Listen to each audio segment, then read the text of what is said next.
Hi, welcome to Viewpoint. Here I will share some news that I've read, my views and my interests with you. I will currently read the news for 17th March 2025. Hantavirus, which is a new kind of virus which is spread through rodents, through rat, through mice, which is airborne.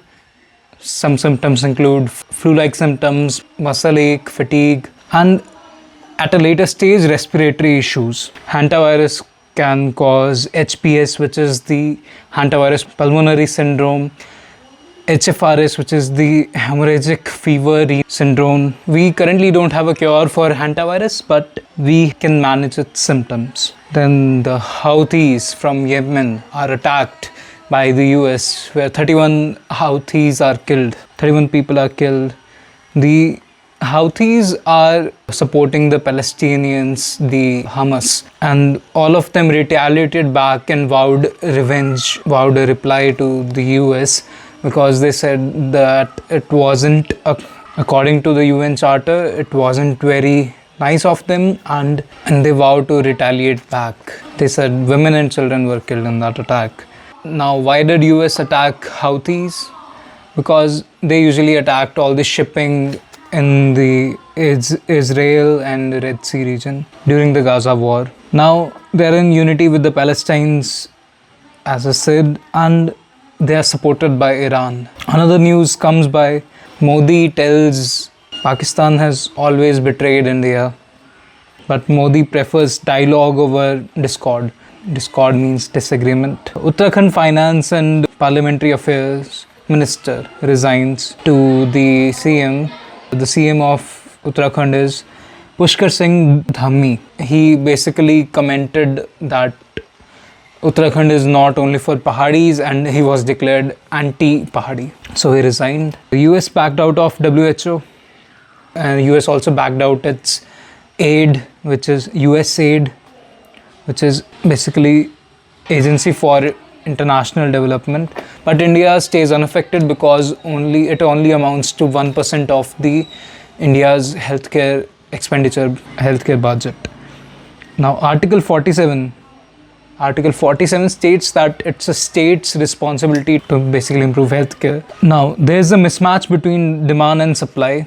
So we basically need to create more jobs in the healthcare sector, and a regulatory body also needs to be set up. My view upon this is, like, there are many free healthcare benefits provided, but they are not really up to the standards. And I would honestly only trust a doctor, either private or public, if he's qualified.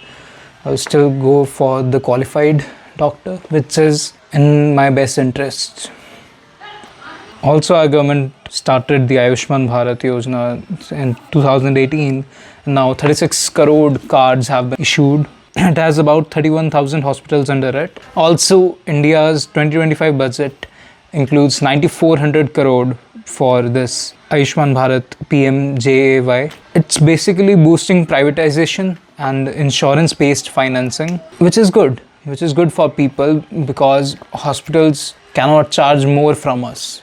Basically, they won't charge us hefty sums of money because the insurance takes advice. It has an advisory board of doctors itself, so they don't charge much if you're insured, because the insurance has to pay for it. Around 96,000 crore has been issued to the Department of Health and Family Welfare, 4,000 crore to Department of Health Research. The foreign direct investment cap has been pushed to 100% from 74% last year. Basically, it wants to achieve insurance for all by 2047. Insurance-driven market comes with a problem.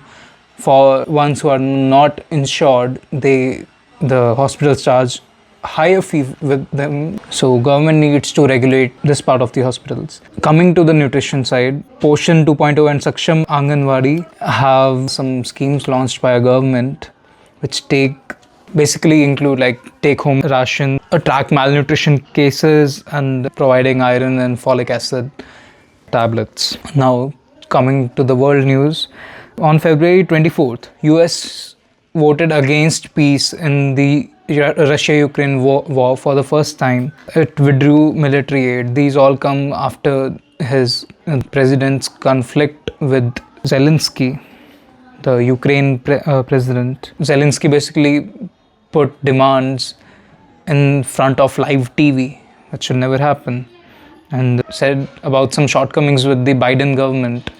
And the United Nations General Assembly has 176 members, and this time 93 voted for peace, 65 didn't vote, including India, and 18 against peace. I also read that Trump and Putin are going to have a meeting today. Today is 18th of March 2025. Coming to the technology side, Bharti Airtel and Reliance Jio have signed a distribution pact with SpaceX Starlink. Just the main issues that remain are they still need a GMPCS authorization from a government, which is Global Mobile Personal Communication by Satellite authorization. They need clearance from the Home Ministry, and third, they need to be allotted a spectrum. Starlink is basically about 7,000 satellites on the lower Earth orbit, which provide its services to about 40 countries and about 100 Mbps of speed, which is good enough. Like, I have a 40 Mbps connection at my home, which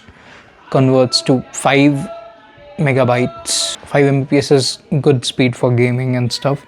They provide different plans, like residential plans for about $150, some portable plans where the receiver is portable, it's about $350, and there is some monthly charge for about $150. Basically, government scrutiny means critical observation, and some legal challenges are delaying the oncoming of Starlink in India, though trade pressure from US right now might allow it. The Commerce Minister Piyush Agrawal and New Zealand came to a conclusion to resume trade.